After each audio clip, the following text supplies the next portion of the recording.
अब यहाँ पर क्या है कि अच्छा खासा गाड़ियों पर लिखा रहता है राम, तो मैं देख करके खुश हो गया कि राम है। बोले नहीं, ये तो रेम है। तो हमने कहा तुम करो रेम। अच्छी खासी एक मूवी जापानी या किसी ने बनाई अवतार, कितनी अवतार है। पता नहीं हिंदू संस्कृति के शब्दों का, नामों का उच्चारण करने में क्या दिक्कत है कि हिंदुओं की ये बात हो जाएगी, इसलिए उसको जानबूझकर रेम करो उसको। हम लोग तो अंग्रेजी में राम को केवल RAM ही लिखते आए, रामा नहीं लिखा। वो तो इस्कॉन वालों ने सिखा दिया हरे रामा हरे कृष्ण। ये तो हम हरे राम, जो हमारी जो उपनिषद है ना, अगर आप उपनिषद में देखोगे तो जिस उपनिषद में ये मंत्र है तो उस उपनिषद में इसको हरे राम राम राम हरे हरे हरे कृष्ण कृष्ण कृष्ण हरे। तैत्तिरीय उपनिषद में ये मंत्र उपलब्ध है और उसी तरह से इसमें आवाज में नहीं है, क्योंकि हमारी संस्कृत व्याकरण के अनुसार जिस अक्षर में, हर एक अक्षर में आ है। संस्कृत व्याकरण अगर आप पढ़ोगे तो उसमें अलग से ऐड करना नहीं पड़ता। अब अंग्रेजी में लोड़े लंगड़े अक्षर होते हैं तो उनको आ से सहारा लेना पड़ता है, बिना सहारा के वो नहीं चल पाएंगे। लेकिन हमारे यहाँ पर आकार को क्या माना गया मालूम? भगवत गीता में, शिव महापुराण में, इन सभी में ये बताया गया है, भगवान कृष्ण ने जो अपना परिचय दिया है विराट, कहते हैं अक्षराणाम मकारुष्म, अक्षरों में मैं आऊं। तो जिस प्रकार से प्रकृति के संपूर्ण चीजों में मैं विद्यमान हूँ, मैं विद्यमान हूँ, उसी तरह से हर एक अक्षर के अंदर में आप पहले से ही मौजूद है हिंदी में। इसलिए हमें रामा करने की जरूरत नहीं, आप राम ही बोलो, आपका अशुद्ध उच्चारण हो जाएगा। इसलिए हरे रामा हरे कृष्णा, वो आप ए लिखा हुआ देख लेते हो तो आप कर लेते हो। अब अगर आप बंगाल में आप इसको बोलोगे तो वो भाषा, क्योंकि भारत की प्रत्येक प्रदेश है और प्रत्येक प्रदेश की भाषा है और उसका आदर है, इसलिए वहां पर थोड़ा सा दूसरे लगे हरे कृष्ण कृष्ण कृष्ण हरे हरे। अगर आप ध्यान से सुनोगे तो आकार नहीं, हरे कृष्ण प्रोनाउंसिएशन है, बहुत अच्छा है। क्योंकि भारत का प्रत्येक प्रदेश अच्छा है, विश्व का पूरा विश्व ही अच्छा है।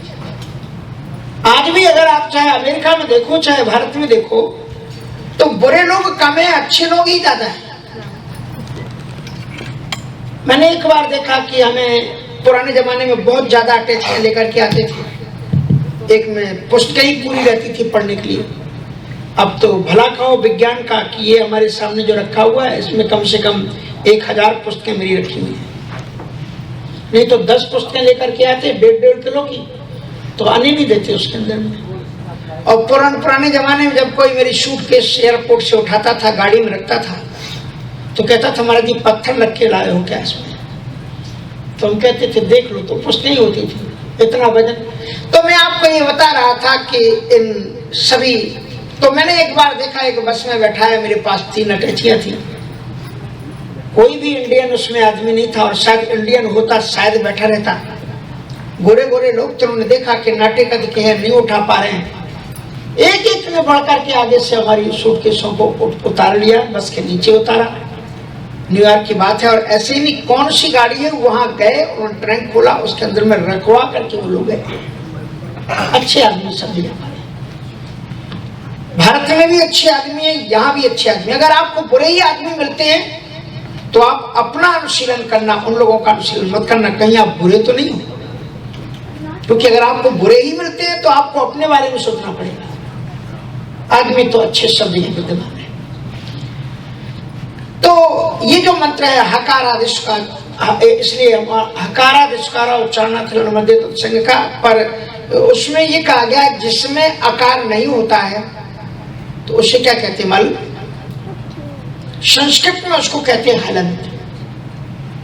और इसलिए उस अक्षर के ऊपर में धीरे से लिखा, आप चट्टान लिखो तो इसमें 2 टा लिखने पड़ेंगे, एक ऐसा टा होगा जिसमें आ नहीं होगा, तो उसके नीचे हम एक छोटा सा रेखा खींच देते हैं, पॉइंट लगा देते हैं, उससे पता लग जाता है कि आधा अक्षर है।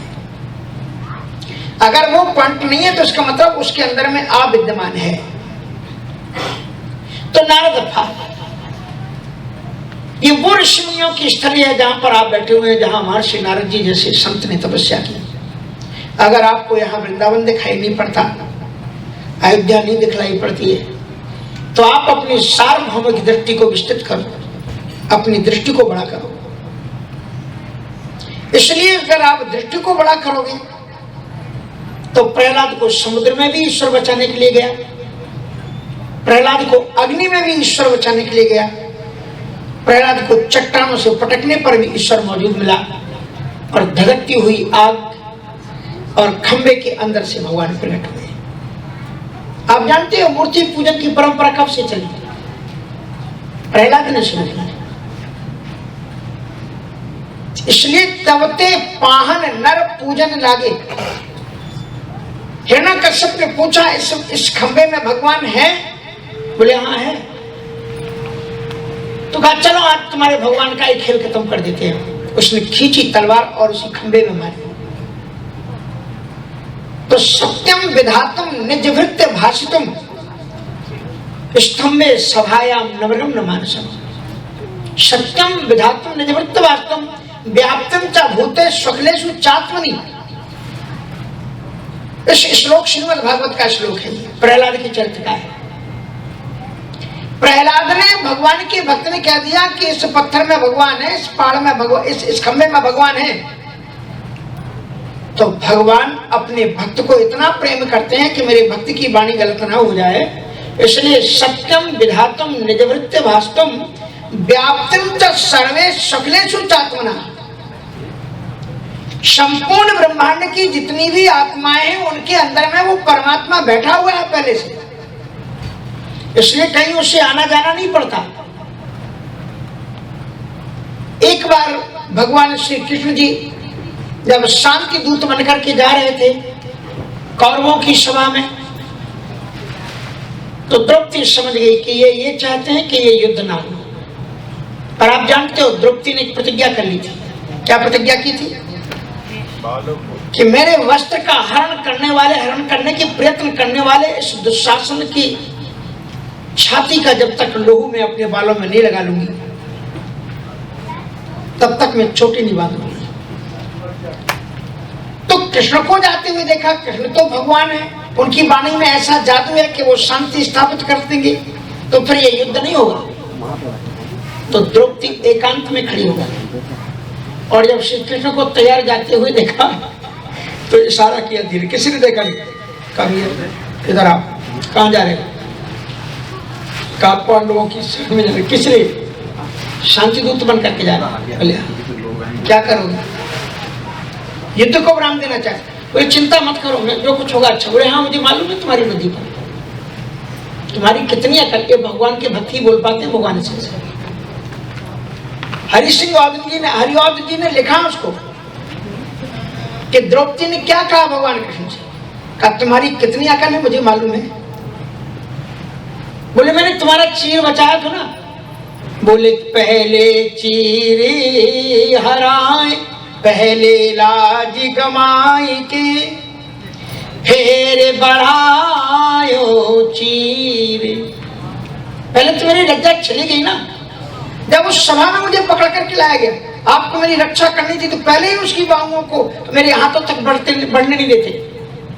तो पहले लाज, देखिए इसमें एक शब्द ऐसा आने वाला है, कोई जाति अगर हो तो देखो भक्ति की बात है, भगवान के लिए कही जा रही है तो समझ लेना आप भी भगवान। आप ऐसा मत सोचना किसी जाति के लिए कहा जा रहा है।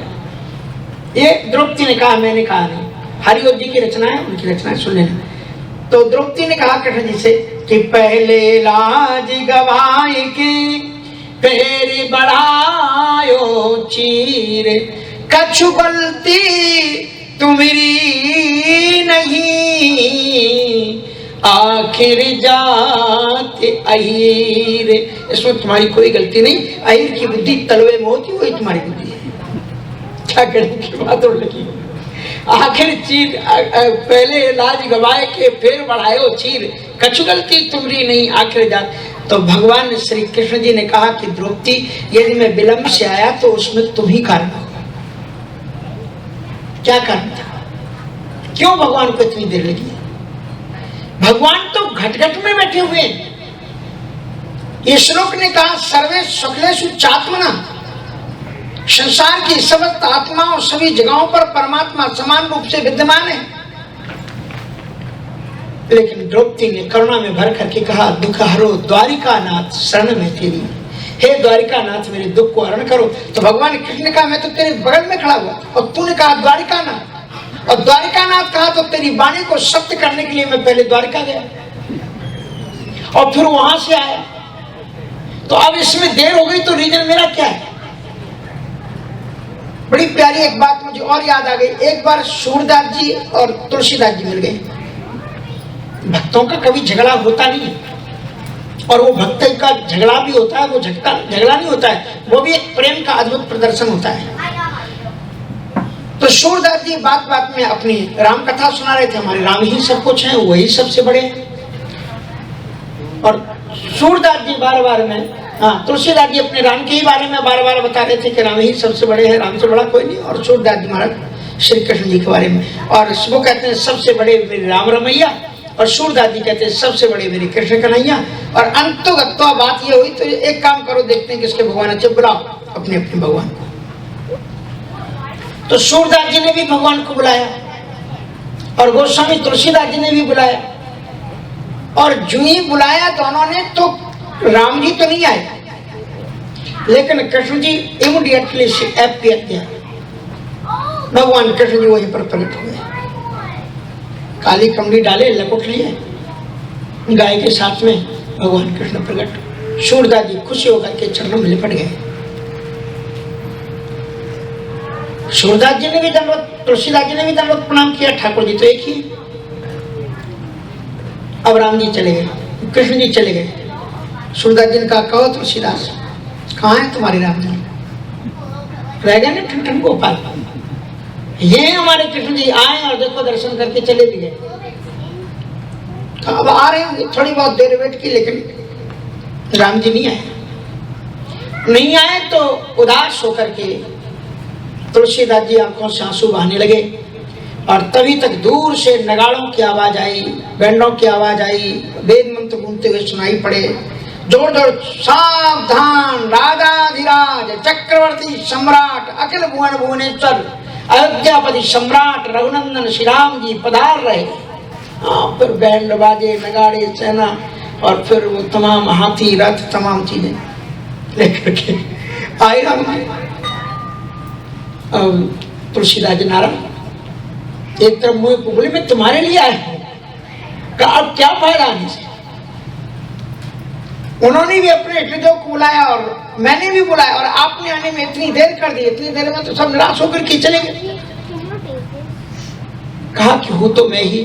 तुलसीदास समझने की चेष्टा करो, राम भी मैं ही हूं और कृष्ण भी मैं ही हूं। और दोनों ने एक साथ पुकारा।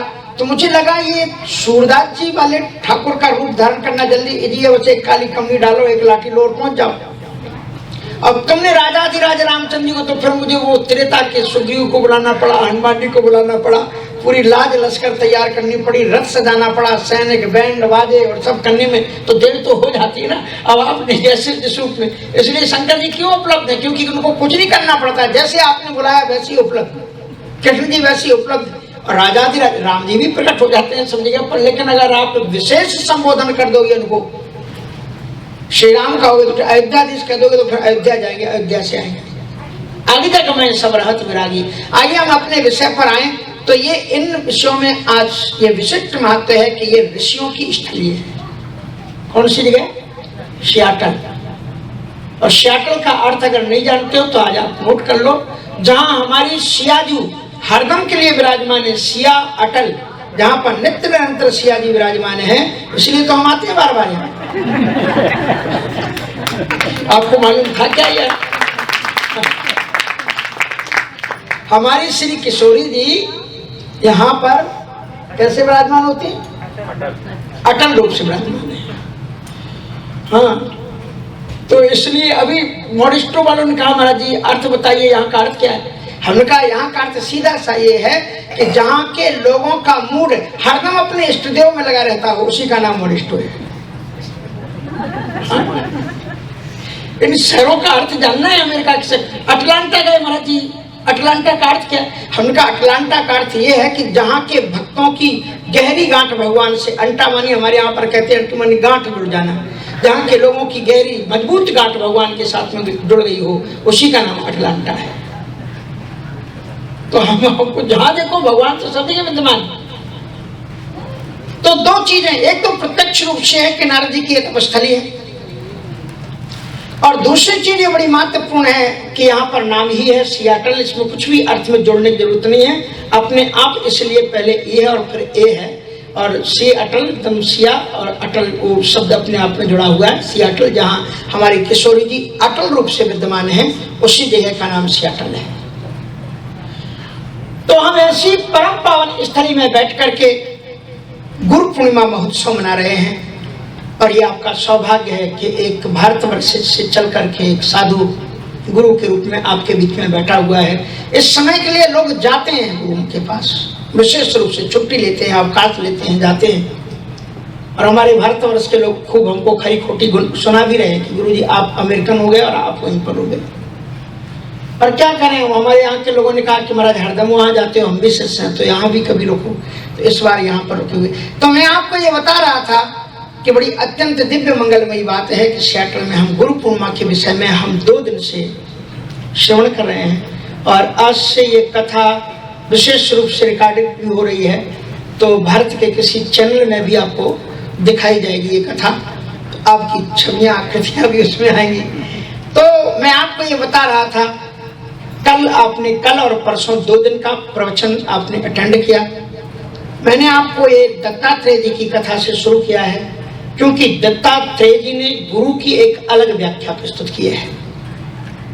वो कहते हैं कि जिससे हम मंत्र दीक्षा ग्रहण करते हैं वो तो हमारा गुरु है, लेकिन प्रकृति का प्रत्येक परिवर्तन, उससे अगर आप शिक्षा ले सको तो वो प्रकृति का प्रत्येक जन समूह भी आपका गुरु है।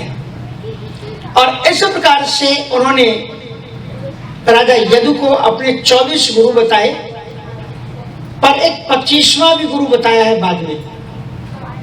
किसी को मालूम है 25वां गुरु कौन है? तो अभी तो हमें 24 नहीं मालूम है, 25वां कौन? तो पृथ्वी वायु आकाश मापो अग्नि चंद्रमा रवि कपोतोज गरा सिंधु पतंगो मधुकृत गजा पूर्ण नाभि सपेशकृत, इनको हम बताएंगे आपको। और उसी में हम रामचरितमानस के अंतर्गत कुछ उदाहरण देते हुए चल रहे हैं कि रामचरितमानस में गुरु के रूप में एक ऐसा पात्र है जो साधु नहीं है, पर बड़े बड़े साधुओं ने उसे अपना गुरु माना है, और वो कौन है? श्री भरत। बड़े बड़े साधुओं ने कहा है कि भरत हमने आपसे कुछ सीखा है। वशिष्ठ जी ने भी कहा है कि भरत यूं तो रिश्ते में हम तुम्हारे गुरु हैं, पर तुम्हारी बुद्धि को देख करके मेरी बुद्धि ठहर जाती है। भरत मैं तो केवल धर्म की बात करता हूं, लेकिन भरत तुम जो बात कहते हो ना, समझो कहो करो तुम जो ही धर्म सार सोही, तुम जो समझोगे और जो करोगे वही धर्म का सार होगा। मानिए वशिष्ठ जी कहते हैं कि मैं तुम्हारी प्रतीक्षा कर रहा हूं कि तुम क्या व्याख्या करते हो इसकी, क्योंकि कई चीजों की व्याख्याएं जो वशिष्ठ जी ने की थी, भरत जी ने उनको अस्वीकार कर दिया, और उसके बाद में उनको मोहर लगानी पड़ी। एक दृश्य आता है जब भरत जी अपने राम को मनाने के लिए जा रहे हैं, भरत जी उनके बगल में है, वशिष्ठ जी एक ही रथ पर वशिष्ठ जी हैं और भरत जी भी उनके पास में है। सामने से निषाद आता है, निषाद के बारे में आपने सुना होगा, राम का सखा है, राम जी का वेलकम किया है, स्वागत किया है। इतनी बड़ी बात उसने कही है भगवान राम से, जो बहुत कम लोग कहते हैं कि हम सेवक परिवार समेता नाथ न सकते हो ऐसे देता, हम पत्नी पत्र परिवार समेत आपके सेवक हैं, और ये जो हमारा घर है ये आपका घर है, आप पधारो यहाँ पर। लेकिन राम जी ने अस्वीकार कर दिया, पिता वचन में नगर ना आवो, पिताजी की आज्ञा का पालन करते हुए मैं नगर में नहीं आऊंगा। अब वहां कौन देखने जा रहा था? घर मिल रहा था, रुक जाती रात में। लेकिन राम जी एक वृक्ष के नीचे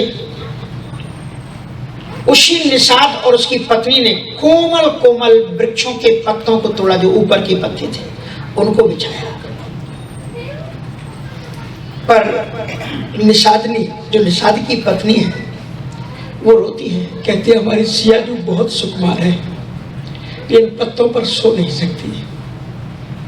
सीता जी कैसे रही है? पलंग पीठ तज गोद हिलोरा, सियर दीन पग अवरी कठोरा। श्री सीता जी या तो पलंग में रही है, या झूले में झूली है, या माँ की गोद में रही है। कभी कठोर भूमि पर चली नहीं, वो इसमें कैसे सोई? तो निषाद ने कहा कि अब हम क्या कर सकते हैं, क्योंकि मना कर रहे हैं गद्दों के लिए। कहा मुझे एक उपाय सूझा है। क्या उपाय सूझा? कहा मैं एक काम करती हूँ, अपने बच्चों को लेकर के अभी खेतों में जाती हूँ और वहां से दूब उखाड़ करके लाती हूँ। ये जो पत्ते हैं थोड़े कठोर हैं और इनके ऊपर कोमल कोमल अगर दूब बिछा देंगी ना तो थोड़ा सा सुकोमल हो जाएगा। और फिर उन वृक्षों के ऊपर दोनों ने मिलकर के पत्ते और दूब बिछाई है। जहां श्री राम सैन्य ऋषि का रही, राम जी वहां पर जानकी जी समेत सोते हैं। तो वो निषाद को जब पता लगा कि भरत जी आ रहे हैं और सेना के समेत आ रहे हैं, तो उसके मन में एक कल्पना उठी कि भरत यदि राम से मिलने जा रहे हैं तो ठीक है, लेकिन अगर कोई दुख में मिलने के लिए जाता है तो इस साथ सैया तैयारी करके थोड़ी जाता है। सेना के साथ में जा रहे हैं, हाथी जा रहे हैं, बैंड बाजे जा रहे हैं, बज नहीं रहे थे लेकिन जा तो रहे थे। बैंड बाजे हैं, हाथी हैं, घोड़े हैं, सैनिक हैं, रथ है, सिंहासन है। सिंहासन के ऊपर, रथ के ऊपर में सिंहासन रखा हुआ है। क्यों रखा था? कि भरत जी ने सोच लिया था यदि भैया ना माने तो बने देव मुनि राम है राजू, तो वहीं पर उनको राज्यगद्दी कर देंगे कि आप यहीं पर रहो, पर राज्य आपको चलाना है। तो निषाद ने कहा सबकी क्या जरूरत है, लगता है लड़ने के लिए जा रहे हैं।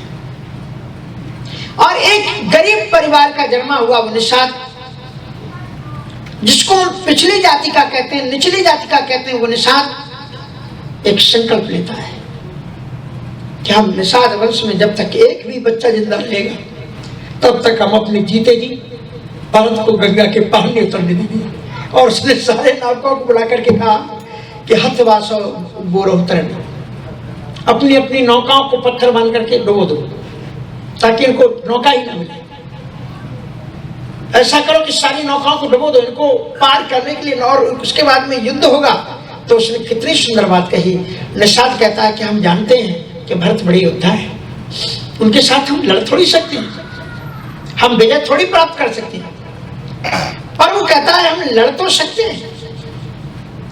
इसलिए कभी भी अपने देश के लिए युद्ध जब होता है तो यह सोच कर युद्ध नहीं किया जाता है कि हम जीतेंगे। भगवान श्री कृष्ण ने अर्जुन से यही कहा। अर्जुन कहता है कि अभी तो यह भी निश्चित नहीं है कि हम जीतेंगे कि हारेंगे, और फिर भी आप युद्ध के लिए हमें प्रेरित कर रहे हैं। तो भगवान श्री कृष्ण जी कहते हैं कि अपने राष्ट्र के लिए युद्ध लड़ने में दोनों तरफ से तुम्हारा कल्याण है। हतो वा प्राप्स्यसि स्वर्गम, यदि तुम अपने नेशन के लिए लड़ते लड़ते अपने प्राणों का उत्सर्ग करते हो तो तुम्हें स्वर्ग की प्राप्ति होगी।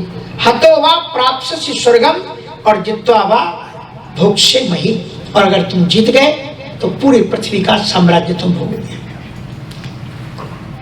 इसलिए जया जयो, जय और अजय की इच्छा। तो उस निषाद ने क्या कहा कि क्यों लड़े, क्या हम जीत पाएंगे इनसे? तो निषाद ने बड़ा अच्छा तर्क दिया अपनी सेना के सामने कि हमारी मौत में कई लाभ दिखाई पड़ रहे हैं कि समर मरण पुनि, मरना तो हर एक व्यक्ति को, nobody is immortal on this earth। तो कितनी सुंदर बात कही कि समर मरण पुनि सूरी सरी तीरा, राम काजे क्षण भंगी शरीरा, राम काज क्षण भंगी शरीरा। एक तो योद्धाओं का रणभूमि में मरना ही बड़ा महत्वपूर्ण होता है। और फिर कहां मर रहे हैं? सुरसरी तीरा, गंगा के किनारे मरेंगे। 3 उद्देश्य उसने बताए कि हम रणभूमि में मर रहे हैं, गंगा के किनारे मर रहे हैं, और हमारा रीजन क्या है, उद्देश्य क्या है मरने का, यह भी देखा जाता। तो मरे किस लिए मरे? कि राम काज क्षण भंग शरीरा, शरीर तो क्षण भंग है, एक दिन नष्ट होगा ही, इसलिए मरो भी। तो हम किस लिए मर रहे हैं? बोले राम के काम के लिए मर रहे हैं। राम काज क्षण भंग शरीरा, इसलिए जीवत पांव न पाछे धरऊं, हम जब तक जिंदा रहेंगे पीछे पांव नहीं रखेंगे, और रुंड मंड वहीं पृथ्वी को रुंडों से मुंडों से विभेदित कर देंगे, और कह रहे हैं कि राम के भाई के द्वारा हम मरेंगे, कोई बात नहीं। अब जरा देखिए कितनी सुंदर एक बात है यहाँ पर। उसी समय छींक हुई। पुराने जमाने में इन छींकों का अर्थ क्या होता था ये तो पता नहीं, पर लोगों ने इनके अर्थ बड़े अच्छे अच्छे किए। इतना कहत छींक भई दाएं, दाएं तरफ से किसी ने छींक दिया। कहो सगुनियन खेत सुहाए। अब देखना जरा, सगुन हुआ है, 2 प्रकार के सोचने वाले लोग हैं। एक ने ये कहा कि दाईं ओर से छींक हुई है, इसका मतलब हम लोग जीतेंगे, हारेंगे नहीं। उसी में एक बुजुर्ग ने कहा सुनो, ऐसा ही क्यों सोचते हो कि हम जीतेंगे और मरेंगे? ऐसा भी तो हो सकता है कि युद्ध ही ना हो, इसलिए पहले ये भी तो पता लगा लो कि भरत लड़ने के लिए ही जा रहे हैं या उनका कुछ उद्देश्य और है। तो अपने से बूढ़े बुजुर्गों की बात को रिस्पेक्ट देना चाहिए। इसलिए जो नहीं माने बड़ों की सीख, आगे क्या है, उठाए कटोरा मांगे, अनुभव होता है बड़ों के पास। तो तुम्हारे पास डिग्रियां नहीं होगी तुम्हारे बराबर उनकी, बिना पढ़े लिखे होंगे, फिर भी उनके पास में जो आपको बता देगी ना माँ कि दूध मत पियो, इस समय दूध मत पियो, इस समय तुम मट्ठा मत खाओ, इस समय गुड़ खा लो, इस समय पर दही मत खाओ, तो समझ लो कि वो वैद्य से कम नहीं है, क्योंकि ट्रेडिशन से परंपरागत चली आ रहा है उसका ज्ञान है, उसने अपनी माँ से लिया है और उसने तुमको दिया है। ये ज्ञान बहुत बड़ा होता है जो बाहर स्कूलों में नहीं मिल सकता, जो अपने परिवारों में मिलता है, माँ से मिलता है, पिता से मिलता है, स्वजनों से मिलता है। इसलिए अपने माता पिता को आप लोग तब याद करते हो जब वो चले जाते हैं, बड़ी समस्या है। जब जीते रहते हैं तब तक हम उतना सबकी बात नहीं कर रहा हूँ, कोई तब उनको रिस्पेक्ट नहीं देते, और जब मर जाते हैं तो उनके फोटो लगा करके तर्पण करते हैं। अगर काश हम अपने जीते भी अपने माता पिता को रिस्पेक्ट दे लें, उनको आदर और सम्मान दे लें, रुपया आएगा जाएगा, पैसे कुछ भी होगा, लेकिन अगर आपको एक टाइम की नौकरी छोड़नी पड़े तो मेरे भाई छोड़ देना, माता पिता की सेवा आपको दोबारा नहीं मिलेगी, ये आप नोट करके रख लो। जब तक जिंदा हैं आप सेवा करो उनकी, जिस प्रयत्न से कर सकते हो उस प्रयत्न से करो। तो कहने का मतलब यह है कि एक बूढ़े एक कहे सगुन विचारी, एक बुजुर्ग ने सगुन विचार का कि ऐसा क्यों सोचते हो कि लड़ाई ही हुई, हो सकता है लड़ाई ही ना हो। तब निषाद को लगा कि हाँ ठीक है, उसने रिस्पेक्ट दी, हमें पता लगाना चाहिए। और फिर निषाद ने क्या किया, किसी भी व्यक्ति की आंतरिक चेतना को जानना हो तो 3 गुण होते हैं, सतोगुण, रजोगुण और तमोगुण। ये व्यक्ति के स्वभाव में होते हैं। कोई व्यक्ति स्वभाव से ही सतोगुणी होता है। वो अगर गाड़ी से जा रहा है, प्लेन से कहीं भी जा रहा है और उसे मंदिर दिख जाए, साधु पुरुष दिख जाए, उसे प्रयास नहीं करना पड़ता, उसका अपने आप मस्तक झुक जाता है। और एक होता है जब वो बहुत प्रचार देखेगा, बहुत ख्याति सुनेगा, तब जाएगा, ये रजोगुण है कि चलो सत्संग का तो बड़ा नाम सुना है, ये रजोगुण में है। और तमोगुण कितना भी कहते रहो उनको जाने ही नहीं कि ठीक है हम तो यहीं से सुन लेके जाओ। 3 प्रकार के लोग होते हैं। तो सतोगुण एक है जो ईश्वर को मानते नहीं, इसलिए हनुमान जी महाराज ने भी गुरु का काम किया है। किसको? रावण को हनुमान जी ने उपदेश दिया है गुरु को। रावण ने बाद में कहा भी, मला हमें कपि गुरु बड़ ज्ञानी। आज ही आपने सुंदरकांड में पाठ किया होगा, बोले मिला हमें कपि गुरु बड़ ज्ञानी। तो मेरे इतना बड़ा ज्ञानी गुरु मिला है तो इसे दक्षिणा देनी चाहिए। इसलिए तू अभिमान रख, लेकिन 2 प्रकार का अभिमान तू रख सकता है। इसलिए क्या कहा, त्याग उत्तम अभिमान। शतोगुणी अभिमान भी होता है, भगवद गीता को पढ़ना। शतोगुणी अभिमान होता है, रजोगुणी होता है और तमोगुणी होता है। इसलिए वो कहते हैं तुम्हें शतोगुणी रखना है तो रख लो। शतोगुणी अभिमान का मतलब ये होता है कि अगर आपने कोई तीर्थ यात्रा की, आपने कोई दान किया और आपने कोई पुण्य में काम किया, तो अगर आप उसको बढ़ चढ़ करके बताते हैं तो शतोगुणी अभिमान है ये। पर ये इतना घातक नहीं है, आप बता सकते हो। पर है तो ईगो अगर आपको आता कि आपने नहीं की होगी पर मैं 4 धाम की यात्रा कर चुका हूं, एक तरह का अभिमान है। और रजोगुणी अभिमान ये है कि ये जो मंदिर बनाया ना, वो फलाना वाला बोले वो मैंने ही डोनेशन दिया था, अगर मैं डोनेशन नहीं देता तो मंदिर ही नहीं बनता। अभी अब लोग बड़े बड़े अध्यक्ष बन गए, अब ये हो गए, फलाने हो गए, ढकाने, ये इसको बनाया तो मैंने ही। ये क्या है, भगवान के मंदिर को हम क्या बना सकते हैं? वो जिसको प्रेरणा देता है वही निकालता है और वही मंदिर बना करके तैयार करता है। इन मंदिरों के बिना थोड़ी अध्यात्म चल सकता है। हम लोग सत्संग भी करते हैं तो इन मंदिरों में ही बैठ करके करते हैं। इसलिए मंदिर का तो बहुत भारतीय संस्कृति के लिए बहुत बड़ा स्थान होता है। मंदिरों को बनाना चाहिए और मंदिरों की चलाने में भी हम सभी को मिलकर के सहयोग कर लेना चाहिए, क्योंकि मंदिर एक का नहीं होता, मंदिर तो सबका मिलकर के होता है। बीच बीच में आप बच्चे का बर्थडे बनाते हो, अपनी एनिवर्सरी डेट बनाते हो, कहाँ दुनिया के चक्कर में पड़े हुए, भगवान के सामने मनाओ और उनके लिए कुछ डोनेशन मंदिर के लिए निकालो कि ये मंदिर इसी तरह से चलने चाहिए, मंदिर इसी तरह से चलते रहे, महात्मा आते रहे। हमको किसने खोजा? मंदिर ने ही खोजा। आपको हम उपलब्ध हुए मंदिर के ही माध्यम से हुए।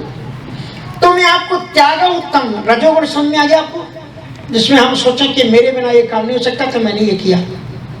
शतोगुण मानिए ये मैं धर्म का काम कर चुका हूं। हनुमान जी कहते हैं तुमको ये रखना है रख लो।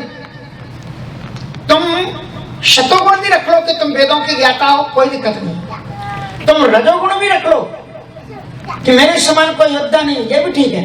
लेकिन तमोगुण बड़ा खतरनाक है। अगर ये मान लो कि ईश्वर है ही नहीं, हम ही ईश्वर हैं, हम ईश्वर को भी खत्म कर दे। व्रत की बकवास है जो लोग कहते हैं ना कि भगवान नाम की कोई चीज नहीं, ये क्या है? तमोगुण। बोले ये बहुत खतरनाक है, इसका तुम त्याग कर दो। तो शतोगुणी व्यक्ति, रजोगुणी व्यक्ति और तमोगुणी व्यक्ति, how can you recognise them? Who is शतोगुणी, हु इज तमोगुणी, हु इज रजोगुणी? सो जस्ट वॉच हिज भोजन मील, उसका भोजन देखो। भगवद गीता में बताते हैं कि शतोगुणी को भोजन से जाना जा सकता है, शतोगुणी को।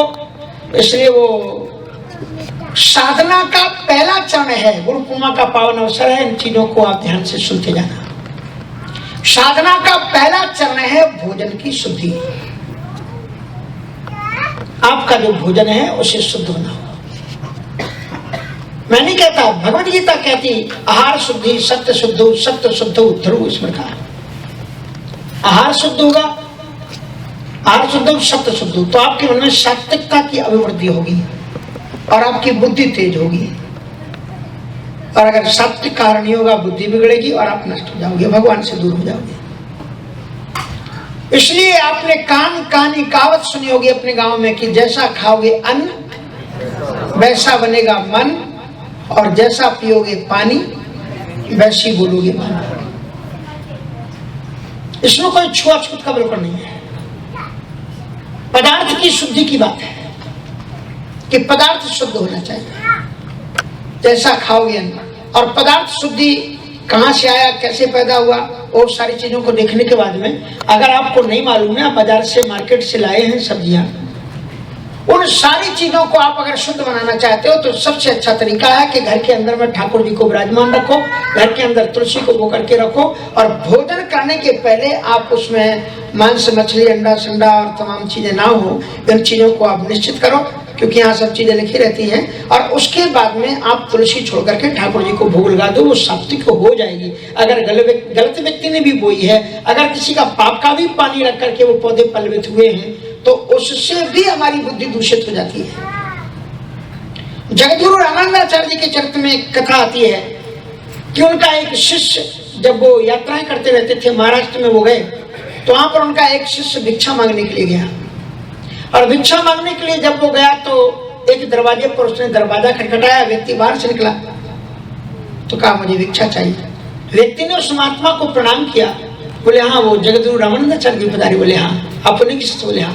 बोले क्षमा कीजिएगा, हम अभी समर्थ नहीं है भिक्षा देने में, ये जो बगल का घर है यहाँ से आप भिक्षा ले लो। उस शिष्य ने सोचा है ये बोल तो अच्छा रहा है, शिष्टाचार तो इसका अच्छा है, हो सकता है घर के लोगों का मेल नहीं खाता होगा। तो कभी कभी होता ना, पति कहे कितना कर दे डोनेशन, बोले घर ही दे दो ना उठा करके। बड़ी मधुर आवाज में आवाज, घर ही दे दो ना उठा के। मध्य प्रदेश से एक गांव में गया तो वो वहां पर क्या होता था, गांव कथा ये हुआ कि कहीं प्रवचन हुआ, सम्मेलन था। मध्य प्रदेश का मतलब ये बाबई के आसपास का एक गांव था, सर्रा केसरी और काजलखेड़ी के लोग वहां आए होंगे, दीक्षा हुई थी।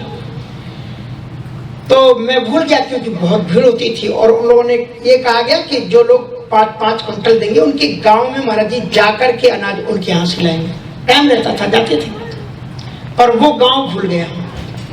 नोट कैसा किया गया था पता नहीं। उसके बगल के गांव में हम जब एक यज्ञ में प्रवचन करने के लिए गए तो सज्जन तुलसीराम गोठवाल थे, मेरे पास आए, कहा महाराज जी आपने हमको पहचाना?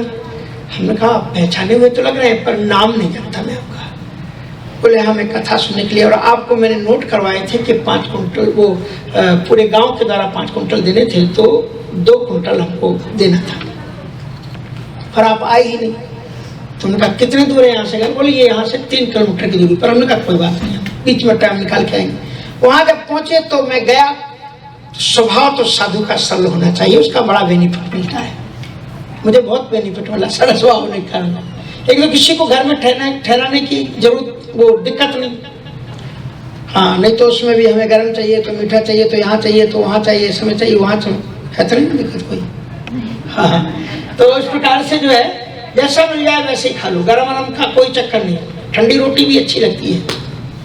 हाँ, तो कहने का मतलब ये है कि अब वहाँ पर तो मैं गया तो जिस जगह पर वो दलान थी, दलान जानते होंगे मध्य प्रदेश के लोग ये शब्द बैठका के लिए प्रयोग करता है, और वो किसान का गेहूं आकर के पड़ा हुआ था और उसके अंदर में तख्त था। तो हम लगे और 2 शिष्य लगे, उस तख्त को उठाया और सीधे करके रख लिया और उस पर हम बैठ गए। और वो व्यक्ति को पता लगा कि कोई वो महात्मा जी जो यज्ञ कर रहे हैं वो आए यहाँ पर, वेदांती जी। दौड़ा दौड़ा आया और उसने कहा ये तख्त किसने? बोले गुरु जी ने खुद रख लिया। बहू ने बताया, अरे वाह गुरु जी तो ऐसे, तो देखो खुद ही अपने उठा करके रख लिया।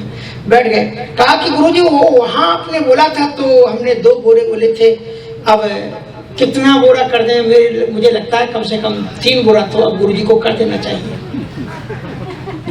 तो अंदर बहू, बड़ी शिष्टाचार है मध्य प्रदेश में, तो पर्दे के अंदर में बहू है, ससुर के सामने आ नहीं सकती। तो अपनी भाषा में, वो भाषा तो मुझे आती नहीं, बड़ी प्यारी भाषा लगती। तो उसने कहा कि कहीं है 3 लेकर 4 कर देना, वो पूरा बराबर मतलब 4 चरण होते 4 कर दो। आहा कैसी क्या सुन। ससुर भी बोले कितनी अच्छी बहू है, कितना अच्छा विचार है। तब तक घर का वहां पर क्या होता है, बड़े किसी लड़के को मालिक बना देते हैं घर में। तो उसमें जो बड़ा लड़का आया उससे कहा कि हमने तो 3 ही बोला था लेकिन बहू 4 बोल रही है, तुम्हारा क्या विचार है? बोले 4 क्या, वो 5 सीधे कर दो तो हिसाब के साथ ठीक रहेगा। तो कितना एक अच्छा विचार एक धर्म का चलता है। आहार शुद्धि, सत्य शुद्धि, सत्य शुद्धो ध्रुव स्मृता। भोजन की शुद्धि रखो। भोजन की शुद्धि कैसे आएगी? आप अपने घर में ठाकुर जी को विराजमान रखो, भोजन साफ शुद्ध करो, कोशिश करो कि 1 वीक का आटा लगा करके फ्रिज में मत रखो। हाँ, हो सके तो उसी दिन, आपकी अगर मजबूरियां हैं तो भी 1 दिन से तो ज्यादा मत चलाओ फ्रिज में रखा हुआ, क्योंकि सिस्टम बिगड़ेगा, आपकी बुद्धि भी उसी तरह से ठंडी होती हुई चली जाएगी। जितना ज्यादा ठंडे करोगे फिर गर्म करोगे तो मामला बिगड़ेगा। इसलिए ज्यादा वासा, भगवत गीता में लिखा हुआ है कि वासा भोजन नहीं करना चाहिए, पर ऐसा नहीं फेंकना भी नहीं चाहिए, उस चीज का भी शुद्धि रखना चाहिए। हमारे भगवान कृष्ण जी तो बासी रोटी ही खाते। यशोदा जी से देवकी जी ने पूछा कि पता नहीं तुम क्या खिलाती हो, ये तो ऐसी बैठा रहा था। बोले प्रात होते मेरे लाल कुंवर को माखन रोटी भावे। मैं एक दिन पहले रोटी जो बना के रख लेती हूँ, दूसरे दिन उसी में नेनुआ लगा देती हूँ और उसी में मिश्री डाल करके पूप बना के देती हूँ, उसी को ये खाता है। तो भगवान कृष्ण का आहार शुद्धि, सत्य शुद्धि, सत्य शुद्ध भोजन की शुद्धि करो। भोजन में सतोगुण, रजोगुण, तमोगुण का है। भगवद गीता के 17वें अध्याय में पढ़ लेना। कट्य, गौम्य, लवण, तृष्ण, तीक्ष्ण, रुक्ष, विहाजना, आहारा, राजसस्य का दुख, शोका, भयप्रदा, अलग अलग भोजन। तो मैं उसको विस्तार से लिखाऊंगा, आप उसको देख लेना, भगवद गीता में इंगित है। राजसी भोजन क्या है, तामसी भोजन क्या है, इसका पूरा का पूरा उसमें उल्लेख किया गया है। उसको आप भोजन को उस अनुसार पर बनाए। साथ साथ में तो उसने क्या किया, निषाद ने उसे देखना था कि भरत किस भाव में जा रहे हैं, इसलिए उसने 3 प्रकार का भोजन उनको प्रस्तुत करने का मन बनाया। एक में उसने मीन, पीन, पाठीन, पुरानी मानी मछली वगैरह भी, जो मांस से भोजन था वो भी रखा।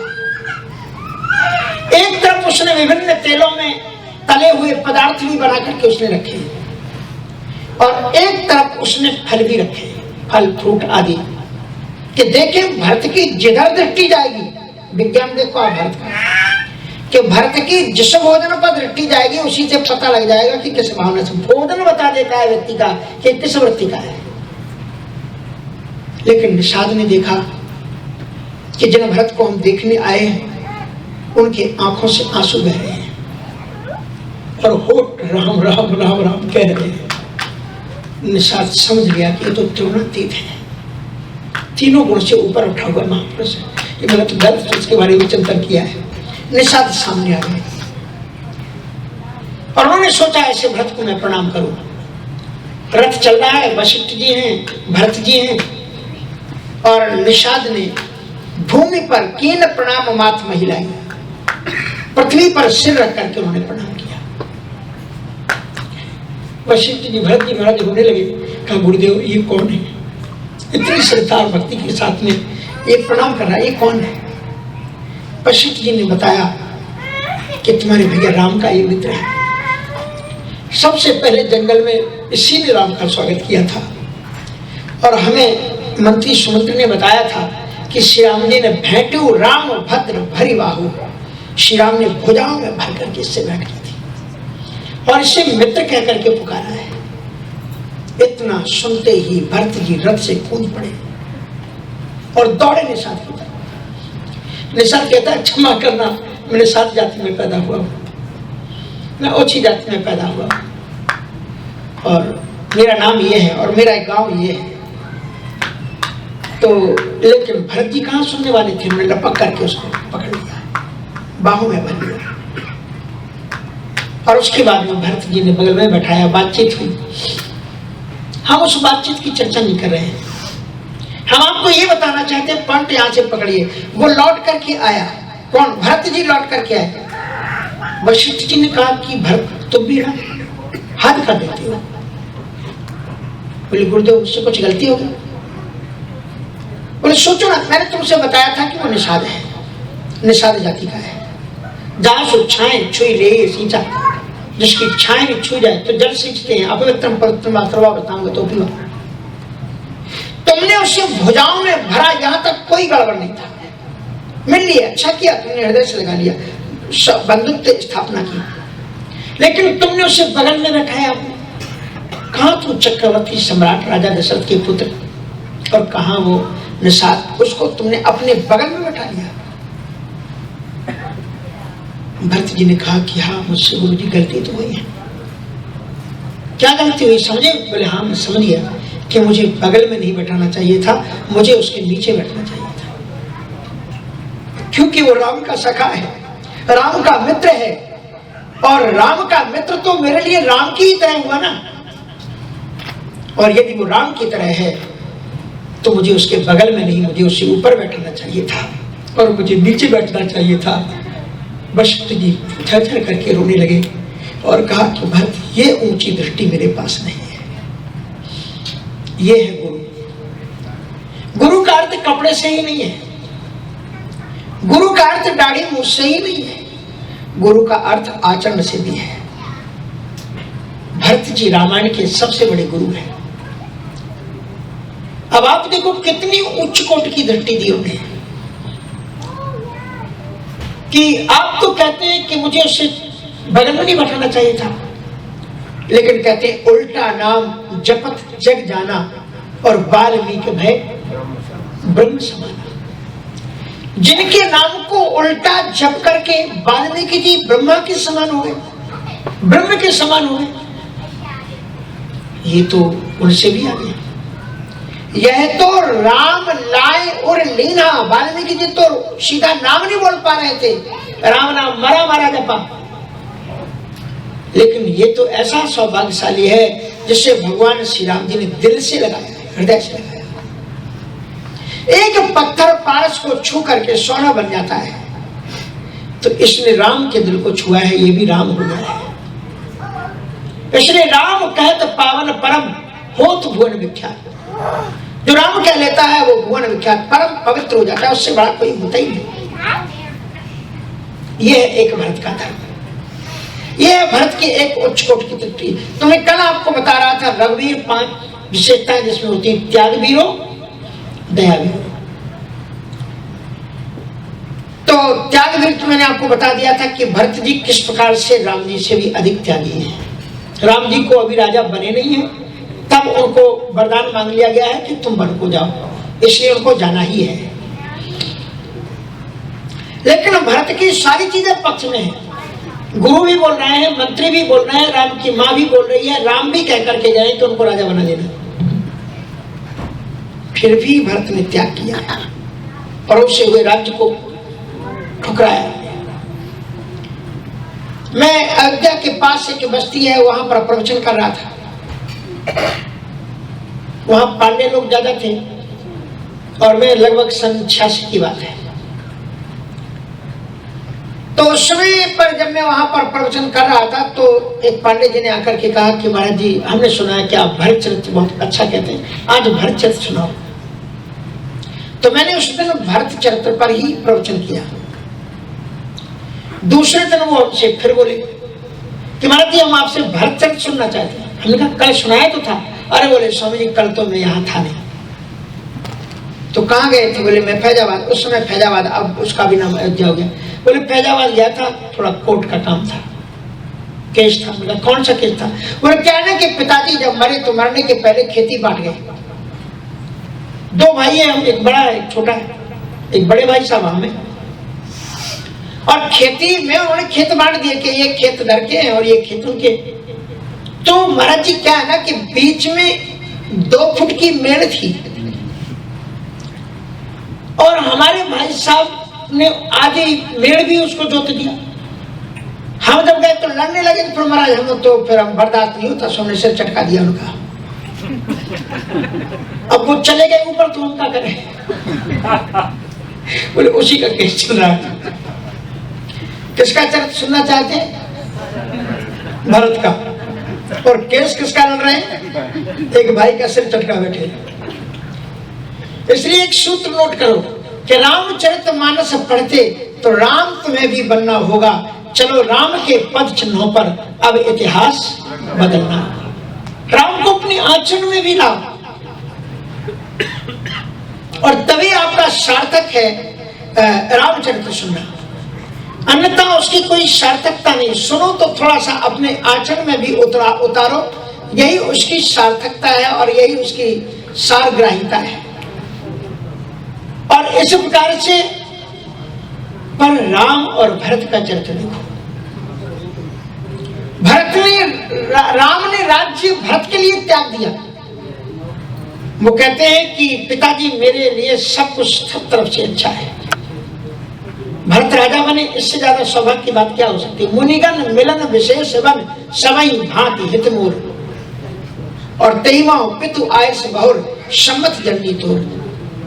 भरत राजा बनेंगे और मुझे ऋषिमुनियों का सौभाग्य मिलेगा, इससे बड़ा जीवन का सौभाग्य क्या हो सकता है? राम ने भरत के लिए राज्य को त्याग दिया और भरत ने राम के लिए राज्य को त्याग दिया। 2 भाइयों के प्रेम में अयोध्या का बहुत समृद्धशाली राज्य जो सुरक्षित है, देवता लोग भी कामना करते हैं, उन्हें नहीं मिलता, उस राज्य को उन्होंने फुटबॉल बना दिया। एक भाई इधर से ठोकर मारता है, दूसरे के पास जाता है वो राज्य समय यही रामचरित का मैंने संदेश है, नोट कर लेना कि भाई भाई के बीच में विग्रह पैदा नहीं होने देना चाहिए। संपत्ति चली जाए तो चली जाए, कुछ भी चला जाए तो चला जाए, पर जो हमारे सनातन धर्म के सिद्धांत है कि भाई भाई का प्रेम सीखना है, इसी के लिए रामलीला, इसी के लिए रामलीला। मुझे बचपन में हमारे गांव के लोग रामलीला खेलते थे, और हम अगर घर में खेलते रहे, माँ रसोई बना रही है तो कहती थी तुम्हें मालूम है ना रामलीला हो रही ना, हाँ जाओ वहां रामलीला देख के आओ। तो रामलीला देखने जाते थे। तुम्हें सोचता था रामलीला मैं देखूंगा, इसको क्या फायदा, बाद में सोचता था। उस समय तो उतनी बुद्धि नहीं थी, मैंने कहा चले गए, इसको क्या फायदा है, उसको बहुत फायदा होता था। हम लोग रामलीला देखते थे, माँ को बहुत फायदा होता था। क्या फायदा होता था मालूम? एक दिन क्या हुआ कि हम दोनों भाई, दो भाई झगड़ गए। 5-6 वर्ष के हम होंगे, 8 वर्ष के वो होंगे, और तू तुम्हें में कुछ अपशब्द बोल दिया होगा। इधर रामलीला देखने गए थे, बोले हाँ गए थे। तुमने वहां लक्ष्मण को देखा? बोले हाँ देखा। वो कैसे भाई को पैर छूते हैं? बोले हाँ छूते, जाओ। यही देखते रामलीला, और घर में ये करते जाओ। इसलिए रामलीला शुरू की गई थी कि माँ बाप को बहुत प्रवचन नहीं करना पड़ता था। जो बच्चे रामलीला देखे रहते थे उन्हें केवल बताते थे कि तुम राम बनो, तुम लक्ष्मण बनो। राम कितना प्रेम करते थे छोटे भाई से, और हम लोग शिक्षा नहीं लेते थे। ये वास्तविक सदग्रंथ हमारे गुरु हैं, जो हमें शिक्षा देते हैं कि मानव जीवन का उद्देश्य केवल इतने नहीं कि हमारे पास में डॉलर कितने, बैंक बैलेंस कितना है, हमारा घर कितना बड़ा है। अगर आपके जीवन में आदर्श और सिद्धांत नहीं है तो सब कुछ प्राप्त करके आप जैसा गरीब दुनिया में कोई व्यक्ति नहीं है। धनी वही है जिसके पास में अच्छे रिचुअल, अच्छे संस्कार, अच्छे धर्म की भावना है। उन चीजों को आप अपने पास में बढ़ाते चलो। एक बार पैसा कम होता है, होने दो। हमने बहुत से लोगों को देखा है, उनके पास में पैसा ज्यादा नहीं है पर वे बड़े रिच हैं। परिवार भी उनके, बच्चे भी उनके कितने अच्छे, क्योंकि उन बच्चों ने बड़े क्लोज से अपने माता पिता के आदर्शों को देखा है। जानते हैं कि मेरे पिता चाहते तो बहुत बड़ी कोठी बना सकते थे, बहुत बड़ी बिल्डिंग बना सकते थे, लेकिन उन्होंने धर्म को, देश को, सिद्धांत को बचाया है। इसलिए वो अपने माता पिता को अपना आदर्श मानते हैं। एक सज्जन हमारे महाराष्ट्र में अकोला जगह है, और उस अकोला में एक परिवार में मैं गया तो उनके पिताजी मेरे शिष्य थे, एडवोकेट थे, बड़े फेमस एडवोकेट थे। अकोला का कोई है तो नहीं, तो अकोला का अगर कोई होगा तो उसको मालूम होगा कि अटल एडवोकेट बड़े फेमस एडवोकेट थे वहाँ के। किसी ने मुझे बताया कि यहाँ के बड़े ऐसे एडवोकेट है, और उसके बाद में बस वो कोई भी कैसा भी क्रिमिनल अपराधी उनके पास में आ जाए, वो केवल इतना कहते थे एक बार तुम मुझे सही में बता दो जो कुछ हुआ, उसके बाद तो मेरी जिम्मेवारी, मुझे जानकारी सही में रहनी चाहिए कि हुआ क्या, हमको कुछ मत छुपाना। और वो गारंटी ले लेते थे और वो जीतते थे। मेरे पास में एक व्यक्ति सुबह सुबह आया, और अकेला आया, सामान्य सा व्यक्ति था, पैंट शर्ट पहने खड़ा हुआ था। इस सन 96-97 की बात होगी कि मैं गुरु दीक्षा चाहता हूँ, गुरु को तलाश रहा हूँ, और मुझे आप में गुरु दिखाई पड़ता है, मैं दीक्षा ले सकता हूँ क्या? मैंने कहा हाँ आ जाना। बाद में एक व्यक्ति ने कहा ये जो व्यक्ति निकल करके गया है ये किस लिए आया था? हमने कहा गुरु दीक्षा की बात कर रहा था, ठीक है कि नहीं? अरे बोले महाराज यहाँ का नंबर 1 का ये एडवोकेट है, इसका नाम चलता है। तो हमने कहा अच्छी बात। और उसके बाद में उस व्यक्ति ने वकालत में कहा कि मैं झूठ नहीं बोलूंगा, बिल्कुल झूठ का रास्ता उसने छोड़ दिया, और सत्य के नाम पर ही वो जाना गया, और उसके बाद में भी वो जीतता रहा। तो सत्य के रास्ते पर भी तुम्हें सफलताएं मिलेंगी, ये जरूरी नहीं कि तुम झूठ का ही आश्रय लो तो ही तुम्हें सफलता मिलेगी। एक व्यक्ति ने यह प्रवचन सुना तो बैंक में गया, बैंक में गया तो रोका किसी ने, चौकीदार ने या पुलिस ने, कहाँ जा रहे हो? काम चोरी करने जा रहे हैं। अब पुलिस वाले ने सोचा कोई ऐसे बोलता है क्या, चला जाने दिया, और चोरी किया। बोले कहाँ ले जा रहे? चोरी करके ले जा रहे, ले गया। बोले सत्य बोलने से देखो हमने ये काम कर लिया। ऐसा सत्य मत बोलना, पर मैं उदाहरण दे रहा हूँ कि सत्य बलवान होता है हर जगह पर, सत्य सत्य होता है। रास्ता तो एक बार ताकत तो उसने देख ली ना सत्य की। तो उन अटल एडवोकेट के एक छोटे बच्चे के साथ में मैं उनके ऑफिस जा रहा था गाड़ी में बैठ करके। बहुत अद्भुत किसान था और अद्भुत काम करता था। मैंने उससे पूछा कि तुम इष्टदेव के रूप में किसको मानते हो? बोले अगर आप गुरु कहोगे तो गुरु तो वही होता है जो पिता का होता है, तो आप ही गुरु हैं, लेकिन इष्टदेव मेरी माता पिता है। और उसने अपनी गाड़ी में फोटो, बोले देखिए, ये देखिए, अगर आपको विश्वास ना हो, ये मेरे माता पिता का चित्र लगा हुआ है।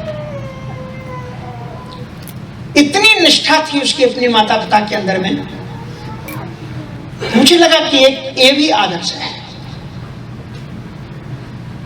तो मतलब ऐसा भी आप अपने आदर्श अपने बना सकते हो। तो श्री भरत जी महाराज में त्यागवीरों दयावीरों का आज एक उदाहरण हम आपको देंगे। दयावीरता राम जी से भी ज्यादा भरत जी में कहां है। राम जी का एक स्वभाव है कि वो दया तो करते हैं, लेकिन अधर्म के मार्ग पर चलने वाला कोई व्यक्ति हो तो फिर उसे छोड़ते नहीं है, फिर वो क्षमा भी मांगे, कुछ भी कहे। है उदाहरण जयंत का उदाहरण है। जयंत जब सीता जी को चरण में चौंच मार करके भागा और भागता चला जा रहा था, धर्म रूप गयो पितु पाही। कभी कभी बच्चे पिता की हैसियत के कारण अपराध करते हैं। उसने सोचा मेरे पिता तो देवताओं के राजा है, कोई क्या कर लेगा मेरा। लेकिन जब वो अपना रूप धारण करके अपने पिता के पास गया तो पिता ने कहा ये बाण तेरे पीछे कैसे आ रहा है? बोले राम जी का बाण। बोले मूर्ख कहेंगे पूरा लोक नष्ट हो जाएगा, तुझे भाग यहाँ से, नहीं तो मैं ही मार डालूंगा तुझे वजह से। अब उसको पता लगा कि मेरी औकात क्या है। धर्म रूप गयो पितु पाही, राम विमुख राखाते नाही, भा निराश उपजी मन त्रासा। और जथा चक्र भय ऋषि दुर्वासा, ब्रह्मधाम शिवपुर सब लोका, फिरा समित व्याकुल भय शोका। और काहू बैठन कहा न ओही, और राखी को सकाय राम कर दी। किसी ने भी उसको रक्षा करने से हामी नहीं भरी और अंतोगत्वा घबरा गया और फिर उसे रास्ता मिला कि मैं कहाँ जाऊं। और तब भागते हुए उसको नारद जी मिले बीच में। एक दोहा नोट करना, अपने से आधे लोगों ने दोहा सुना हुआ कि हरि रूठे गुरु ठोरे और गुरु रूठे नहीं ठोर। एक बार यदि परमात्मा रूठ जाए तो गुरु आपकी रक्षा कर सकता है, लेकिन अगर गुरु रूठ जाए तो फिर परमात्मा भी आपकी रक्षा नहीं कर सकता। ये मैं नहीं कह रहा हूं, ये दोहा कबीर साहब का है। हरि रूठे गुरु ठोर है, गुरु रूठे नहीं ठोर। भागा चला जा रहा था। नारद जी महाराज आए। नारद जी लोग कहाँ जा रहे हो? कहा नारद जी मेरी कोई दुश्मनी है आपसे। बोले क्यों, क्या हुआ? कहा आपको दिखाई नहीं पड़ा पीछे बाण लगा हुआ है? ये राम जी का ब्रह्मास्त्र है और मैं आपसे जब तक बात करूंगा ये मुझे मार देगा। आप लगता है साजिश पूर्वक आए हो मेरे पास में, मरवाना चाहते हो बात लगा कर। बोले मूर्ख, मैं तुझे बचाने आया। बोले आपको ये बाण नहीं दिखाई पड़ता? बोले मुझे दिखाई पड़ रहा है। Now I am going to some important question to you. When you went in front of your father and you talked little bit time, where was this arrow? ये बाण कहाँ था जब तुम पिता से बात कर रहे थे? बोले थोड़ी दूरी पर रुका हुआ था। बोले कितनी दूरी पर? बोले 2 हाथ की दूरी पर था। जब तुम ब्रह्मा जी के पास में गए बाण कहाँ था? बोले 2 हाथ की दूरी पर था। शंकर जी के पास में गए बाण कहाँ था? बोले 2 हाथ की दूरी पर था। अरे मूर्ख, ये बाण तुझे मारना चाहता तो कभी का मार चुका होता तुझे मालूम नहीं है कृपा सागर का, कृपा निधान का बाण है। आप लोग कभी वाल्मीकि रामायण पढ़ो तो आपको पता लगेगा कि राम जी के बाणों की भी पूजा होती है। और वाल्मीकि रामायण में यह वर्णन है कि जब राम जी संपूर्ण प्रजा के साथ में साकेत धाम को जाते हैं तो दोनों बाण देवता का रूप धारण करके, एक दाएं और एक बाएं, 5 बाण है राम जी के, 5 बाण साकार रूप धारण करके राम वो देवता थे। इसलिए वो डिसीजन राम जी ने अगर छोड़ भी लिया है तो बाद में वो खुद भी डिसीजन ले लेते थे कि इसको हम मारे कि ना मारे। कहीं रामायण में पढ़ा आपने कि राम जी की बाण ऐसा करते थे? भगवान राम ने 31 बाण अंत में रावण के ऊपर छोड़े हैं। छाड़े सर 31 और राम मार्गन गन चले लह रहात जनखीस, लपकते हुए कि अब तो इसका प्राण ले नहीं। और उसके बाद और हाथों को रख दिया। और फिर कहाँ गए वो बाण? बोले धर सर, सरमनी बाण, धर सर चले जहां जगदीश। प्रभु से आए निखंगम और तर्कस में समा गए। राम जी के ऐसे बाण थे जो काम करने के बाद में वापस तर्कस में आ जाते थे। अमोघ बाण, कभी खत्म नहीं होते थे, ऐसे बाण थे। तो नारद जी ने कहा ये बाण तुझे चाहते तो कभी के तुझे खत्म कर चुके होते, कृपा सागर के हैं इसलिए तुम्हें मारना नहीं चाहते। So I am giving you a idea, तुम्हारे पास में एक रास्ता है, जिसने ये बाण छोड़े तुम उसी के पास चले जाओ, वही तुम्हें बचा सकता है।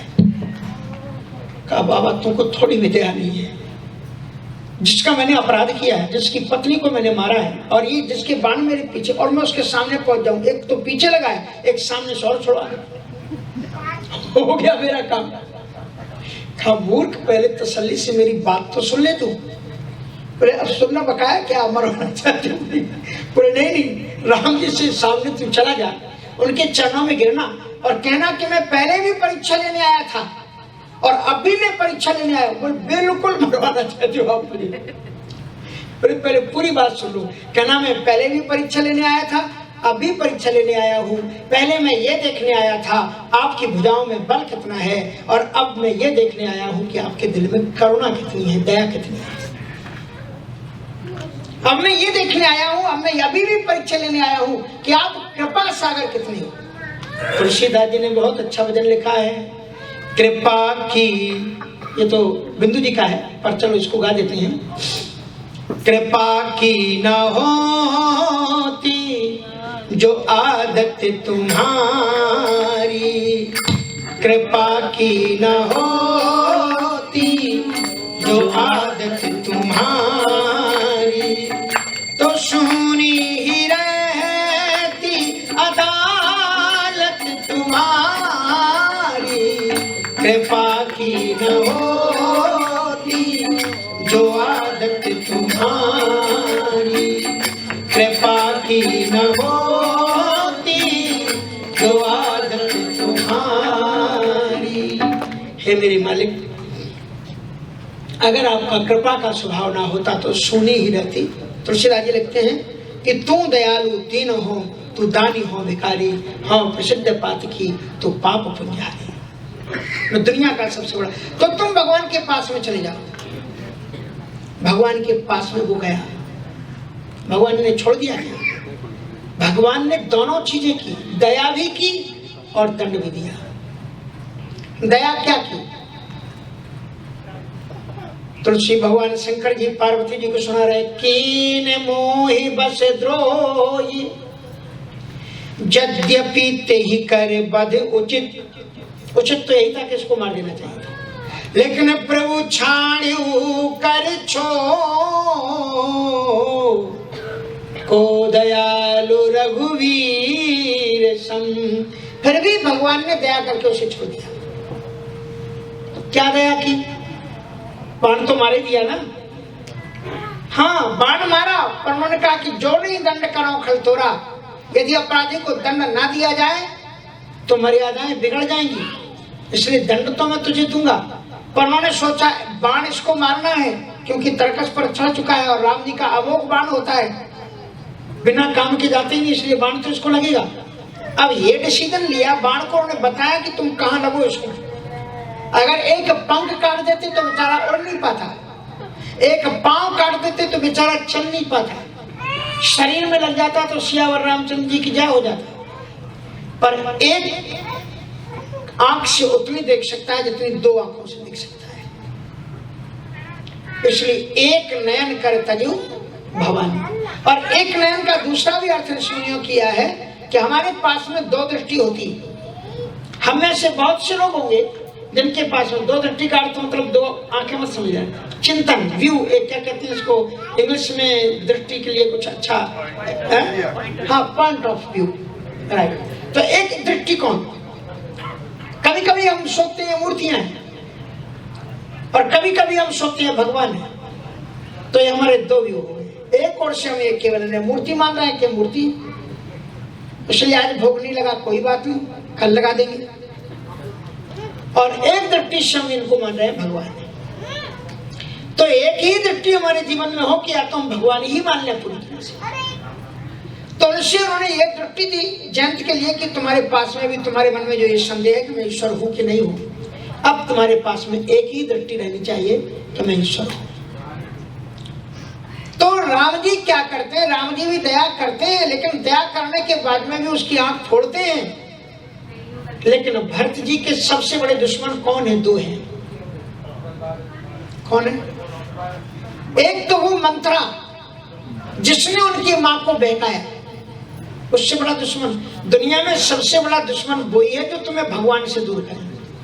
जाके प्रिय न राम वैदेही, तुलसीदास जी का ये भजन बहुत प्रसिद्ध है।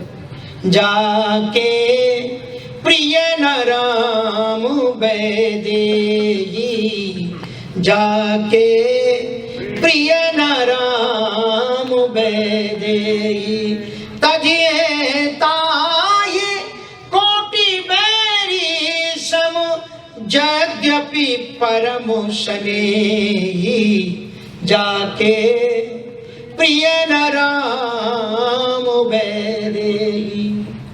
भजन आपने सुना होगा, पुराने जमाने से आकाशवाणी में बहुत आया करता था। जाके प्रिय न राम वैदेही। और राम को दूर करने में, राम और वैदेही को दूर करने में ये दो लोग हैं, एक मंत्रा और एक केकई। इसलिए भरत जी ने डिसीजन लिया अपने जीवन में कि अपनी मां को जब तक वो जिंदा रहे मानी कहा, जौलो जियत रही तौलो भरत न मात कही, उसको कभी मां नहीं कहा भरत केकई। और भरत जी के तो दो दुश्मन हैं, एक मंत्रा, और दोनों के साथ में वो दया करते हैं। इतने बड़े दुश्मन हैं कि उनको छोड़ना नहीं चाहिए, पर दोनों को दया करते हैं। जब मंत्रा को शत्रुघ्न जी मारने लग जाते हैं, बेचारी चीख रही है, चिल्ला रही है, हुमग लात तक कुबर मारा, पर मुई भई भर मई करत पुकारा, कुबर टूटे फूट कपारू, गलत दसन मुख रुद्र प्रचारू, आए देव में काहन साबा, करत नीक पल अने स्वादा अनिस, लखर से भरे लखन लघु भाई। लक्ष्मण, यहाँ पर शत्रुघ्न जी को भरत का भाई नहीं कहा, किसको किसका भाई बताया? कहे गुस्से में लक्ष्मण की तरह है। लखर से भरे हुमग लात तक कुबर मारे। और वो जब चिल्लाने लगी तो किसने छुड़ाया उसको मालूम? भरत दयानिधि दीन छुड़ाया। भरत जी आगे आगे कहा भैया दोष अपने कर्मों का है, तो इसके ऊपर क्यों दोष छोड़ना? अगर हमारे मन में कोई खोट ना होती तो बेचारी ये क्यों कर पाती? लोग कहते हैं इसने भड़का दिया उसको। अरे तुम्हारे अगर कान सही पक्के हो तो दूसरा तुम्हें क्या भड़का सकता है? इसलिए इसको व्यक्ति मत मारो, इसकी कोई गलती नहीं है। ये है भरत दयानिधि। तो राम जी से भी आगे राम जी तो उसको ले पीते हैं, जिसने उनको सीता जी को स्पर्श किया तो छोड़ते नहीं, राम जी उनको दंड देते हैं। लेकिन भरत जी उस मंत्रा को, जिसने पूरा का पूरा दारो मदार जितना भी घट रहा है, इस सब के मूल में कौन है? मंत्रा है। और उस मंत्रा पर भी उनको दया आती है कि भरत दया ने दीन छड़ाई, कौशल्या पाएंगे दो भाई। और जब भरत जी ने अंतिम निर्णय लिया कि आप लोग तुम चाहो सुख मोहि बस मोशे अधम के राज, आप लोग सोचते हो कि मैं राजा बन जाऊंगा तो आपको सुख मिल जाएगा, शांति मिल जाएगी। आपके जीवन में वही राजा सुख शांति दे सकता है जो राजा खुद शांत हो। लेकिन मैं तो राम के वियोग में खुद जल रहा हूं, तो जब मैं अशांत हूं तो मैं शांति तुम्हें कैसे दे सकता हूं? इसलिए भरत जी ने निर्णय लिया कि यावन न भ्रात चरणों शिरसा स्पर्शामि न मे शांति भविष्यति। जब तक मैं भैया के पाद पद्मों की रज अपने सिर से नहीं लगा लेता, अर्थात राम से मिल नहीं लेता, तब तक मेरा मन शांत होगा नहीं। इसलिए प्रातः काल चले हूं गुरु पाए, प्रभु पाए। प्रातः काल होते ही मैं राम को मनाने के लिए जाऊंगा। और जो ही इतना डिसीजन भरत जी ने लिया तो भरत प्राण प्रिय भेष वही के सारे अयोध्या वासियों के दिल प्रसन्न हो गए कि अगर बेटा हो तो भरत की तरह। सभी लोग तैयारियां करने लगे, घर घर साजा, रात भर कोई सोया नहीं, सब राम से मिलने की तैयारियां कर रहे। घर घर साजे वाहन नाना, हर्ष हृदय प्रभात पयाना। रात भर की सुबह कब हो, कब राम से मिलने के लिए चले, सब लोग रात भर जागे। लेकिन आधी रात के समय महर्षि वशिष्ठ जी को अपनी कुटिया के बाहर कुछ चूड़ियों की आवाज सुनाई पड़ी। तो उन्होंने सोचा कोई महिला है, तो उन्होंने अपना दरवाजा खोला, देखा कि पास में शिविका रखी हुई है। शिविका माने पहले महारानियों को लेकर के वो पालकियां चलती थी, कहार खड़े हुए हैं और महारानी कैकेयी उससे उतरी है, पर उनकी हिम्मत नहीं हो रही कि वो वशिष्ठ जी से बात कर सके, इसलिए दरवाजे के बाहर खंबे से सिर टका करके रो रही है। वशिष्ठ जी जानते थे कि वो महारानी है जिसने कितने बड़े बड़े काम किए हैं। दशरथ भी अगर है तो इसी महारानी के देने, नहीं तो रणभूमि में ही मर गए होते। इसने जो कुछ किया भविष्य को देखते हुए किया कि रावण नहीं मरेगा तो भविष्य में कुछ हो नहीं सकता, इसलिए राम तो हमारा है, लौट करके आ जाएगा, इसके उद्देश्य को कोई समझ। तो कैकेयी को रोते हुए जब वशिष्ठ जी ने देखा तो बाहर निकले, बोले महारानी बैठिए, क्या बात है। तो रोते हुए महारानी कैकेयी ने महर्षि वशिष्ठ जी के कदमों में, चरणों में अपने सिर को टिका।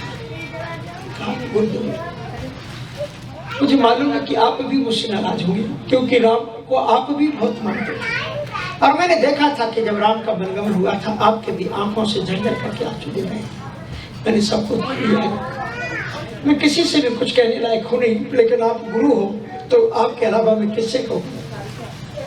इसलिए वो कहती हैं कि मैं आपसे केवल ये निवेदन करने आई हूँ कि कल अयोध्या से सभी लोग राम को मनाने के लिए चित्रकूट जा रहे हैं, सभी तैयारियां कर रहे हैं, लेकिन भरत जिस प्रकार से मुझसे नाराज है, मुझे लगता है कि भरत मुझे नहीं ले जाएंगे।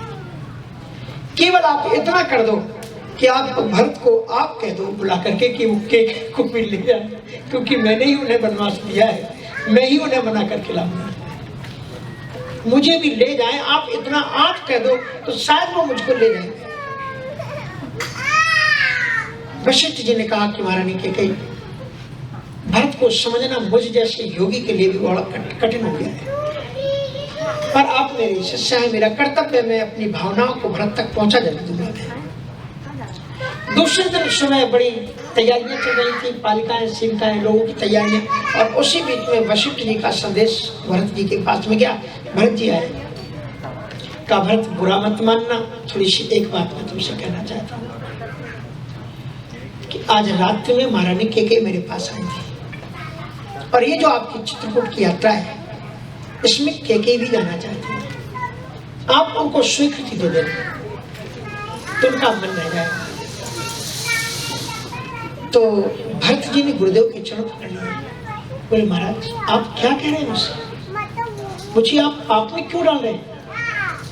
मैं राम का सेवक हूं, और मुझे ये क्या अधिकार है कि मैं इसको कहूं कि तुम राम के पास तुम जा सकते हो और तुम नहीं जा सकते हो। राम के दरबार में जाने के लिए मुझे क्या अधिकार है कि मैं किसी को रोकूं? राम की शरण में तो कोई भी जा सकता है, और अगर कैकेयी कहती है तो ये तो खुशी की बात है, उससे तो जरूर जाना चाहिए, क्योंकि भैया के स्वभाव को मैं जानता हूँ कि जब मैं कहूँगा लौट चलो तो वो कहेंगे कि जिस कैकेयी ने मुझे वनवास दिया था वो माने तो कहा नहीं, तो अगर ये रहेगी तो ये कह देगी तो बात तत्काल वहीं पर बन जाएगी, जरूर ले जाए। वशिष्ठ जी खुश हो गए और भरत को हृदय से लगा लिया कि भरत ने तो सोचा था राम ही करुणा और उदारता में आगे है, लेकिन दया तुम्हारी जो दया है उनसे नहीं पाई। तो त्याग वीरो दया वीरो, और कितना टाइम हो गया?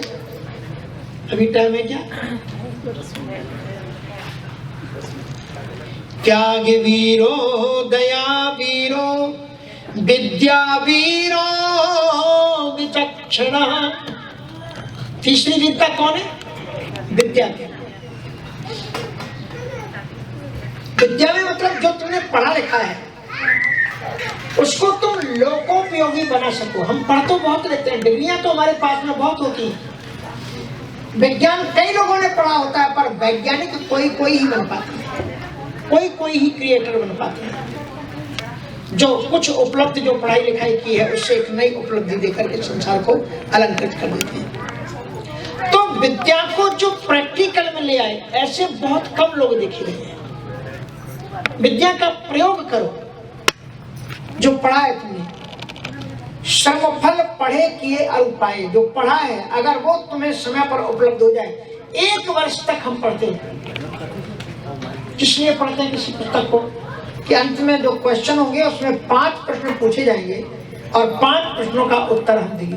प्रश्न की बात से मुझे एक बात याद आ गई कि ये गुरु पूर्णिमा का टाइम है, तो हमने थोड़ा इस बार 10 मिनट टाइम रखा है कि अगर आपके मन में कोई क्वेश्चन हो तो आप क्वेश्चन करें और उन प्रश्नों का मैं उत्तर दूं। तो इसलिए अब 10 मिनट हम आपको क्वेश्चन के लिए देते हैं। तो अगर आपके मन में कोई क्वेश्चन है तो आप कर सकते हैं, उसके बाद में समापन यथासमय पर करेंगे। कोई क्वेश्चन है तो आप अभी सोच लीजिए और फिर कल भी लेकर के कल भी हम टाइम आपको देंगे, क्योंकि गुरु पूर्णिमा का टाइम है। आपके मन में आध्यात्मिक या किसी प्रकार का कोई प्रश्न है तो आप कर सकते हैं।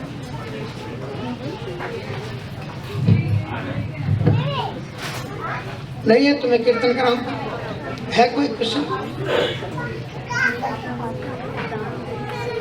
पहले से सोच के नहीं आया। हाँ बोलो, कुछ बोले। हाँ बोलो, माइक लेकर के बोलिएगा।